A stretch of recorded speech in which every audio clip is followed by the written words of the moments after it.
Welcome to Vidyarthivani YouTube channel. ನೀವು ಯಾರಾದರೂ ಮೊದಲನೇ ಬಾರಿಗೆ ಈ ಕ್ಲಾಸನ್ನು ಕೇಳ್ತಿದ್ದರೆ ತಪ್ಪದೇ ಸಬ್ಸ್ಕ್ರೈಬ್ ಮಾಡಿ, ಹಾಗೆ ಸಪೋರ್ಟ್ ಮಾಡಿ. ನಾವು ಇವತ್ತು BA 4th SEM ಕನ್ನಡ ವಿಷಯದಲ್ಲಿ ಬರುವ ಘಟಕ 1ರಲ್ಲಿ ಅಧ್ಯಾಯ 2 ವಚನಗಳ ಕಾಯಕತತ್ವ. ಈ ವಚನಗಳ ಕಾಯಕತತ್ವದಲ್ಲಿ ಪ್ರಮುಖವಾಗಿ ಮೂರು ಜನ ವಚನಕಾರರು ಬರುತ್ತಾರೆ: ಬಸವಣ್ಣ, ಅಕ್ಕಮಹಾದೇವಿ, ಐದಕ್ಕಿ ಲಕ್ಕಮ್ಮ. ನಾವು ಈಗಾಗಲೇ ಬಸವಣ್ಣ ಅವರ ವಚನಗಳ ವಿವರಣೆ ಮತ್ತು ಐದಕ್ಕಿ ಲಕ್ಕಮ್ಮನವರ ವಚನಗಳ ವಿವರಣೆ ಮತ್ತು ಅವರ ಕವಿ ಪರಿಚಯವನ್ನು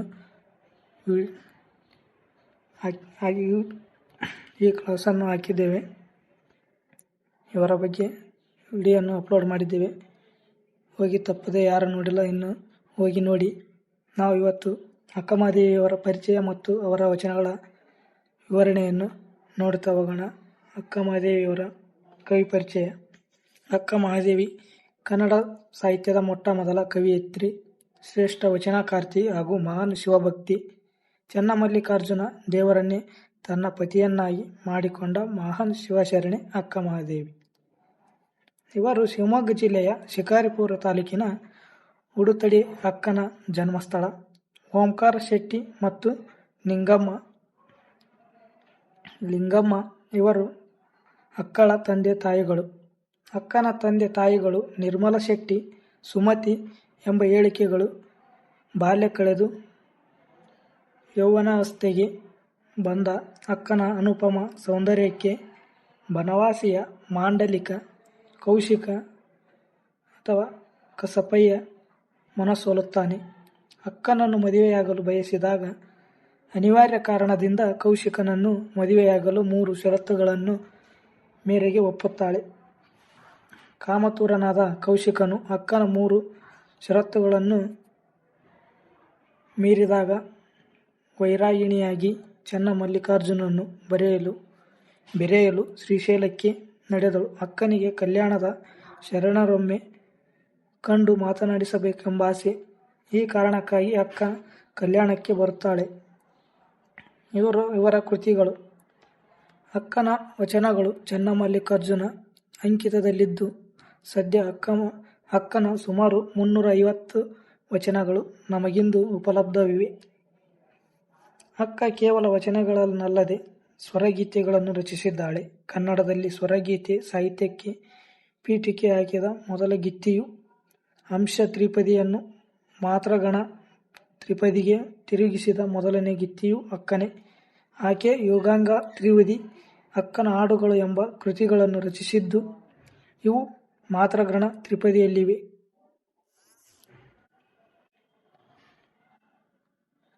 ಕನ್ನಡ ಸಾಹಿತ್ಯದಲ್ಲಿ ಸ್ವರಗೀತೆ ಸಾಹಿತ್ಯಕ್ಕೆ ಪೀಠಿಕೆಯಾಗಿವೆ. ಅಕ್ಕಮಹಾದೇವಿಯು ಅಂಕಿತನಾಮ ಶ್ರೀ ಮಲ್ಲಿಕಾರ್ಜುನ. ಅಕ್ಕಮಹಾದೇವಿಯವರ ಈ ವಚನಗಳನ್ನು ಡಾ ಸಂಗಮೇಶ್ ಸವದತ್ತಿ ಮಠ ಅವರು ಸಂಪಾದಿಸಿದ ವಚನಗಳ ಸಂಪುಟಗಳು 4ರಿಂದ 5 ಕೊಳ್ಳಲಾಗಿದೆ.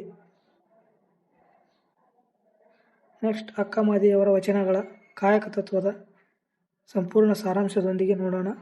ಅಕ್ಕಮಹಾದೇವಿಯವರ ವಚನಗಳ ಸಾರಾಂಶ. ಅಕ್ಕಮಹಾದೇವಿಯವರ ಈ ವಚನವು ವೀರಶೈವ ಧರ್ಮದ ಆಚರಣೆ, ಸಿದ್ಧಾಂತ ಮತ್ತು ಆಧ್ಯಾತ್ಮಿಕ ಉನ್ನತಿಯನ್ನು ಅತ್ಯಂತ ಆಳವಾಗಿ ವಿವರಿಸುತ್ತದೆ. ಈ ವಚನದ ಸಾರಾಂಶವನ್ನು ಈ ಕೆಳಗಿನಂತೆ ವಿಂಗಡಿಸಬಹುದು. ಮೊದಲನೆಯದಾಗಿ 32 ಲಕ್ಷಣಗಳ ವಿವರಣೆ. ವಚನದ ಮೊದಲ ಭಾಗದಲ್ಲಿ ಅಕ್ಕಮಹಾದೇವಿಯವರು ಒಬ್ಬ ಸತ್ಯ ಭಕ್ತನಿಗೆ ಇರಬೇಕಾದ 32 ಲಕ್ಷಣಗಳನ್ನು, ನೆಲೆಕಲೆಗಳನ್ನು ಪಟ್ಟಿ ಮಾಡುತ್ತಾರೆ.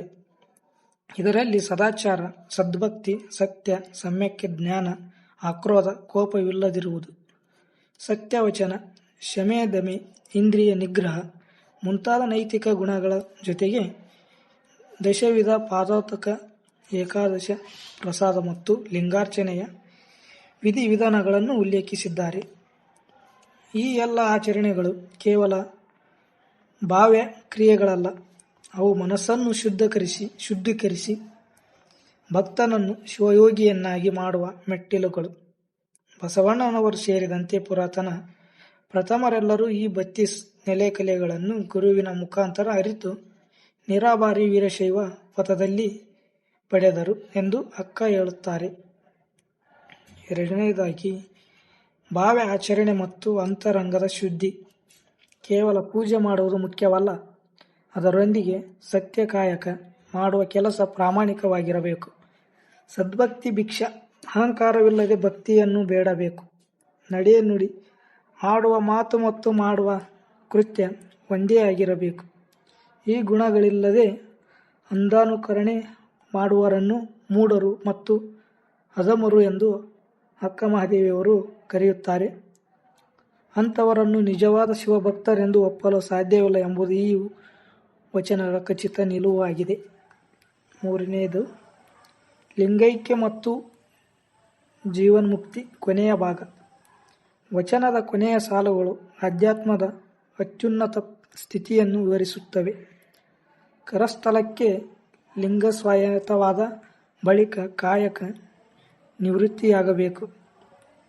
ಒಮ್ಮೆ ಕರದಲ್ಲಿರುವ ಲಿಂಗವು ಅಂತರಂಗದಲ್ಲಿ ಬೆರೆತು ಅಂಗದ ಮೇಲೆ ಲಿಂಗ ಅಳವಟ್ಟ ಮೇಲೆ ಭಕ್ತನು ಲಿಂಗೈಕ್ಯನಾದ ಮೇಲೆ ಅವನಿಗೆ ಲೌಕಿಕ ಬಂಧನಗಳ ಹಂಗಿರುವುದಿಲ್ಲ. ಅಂಗಸಂಗ.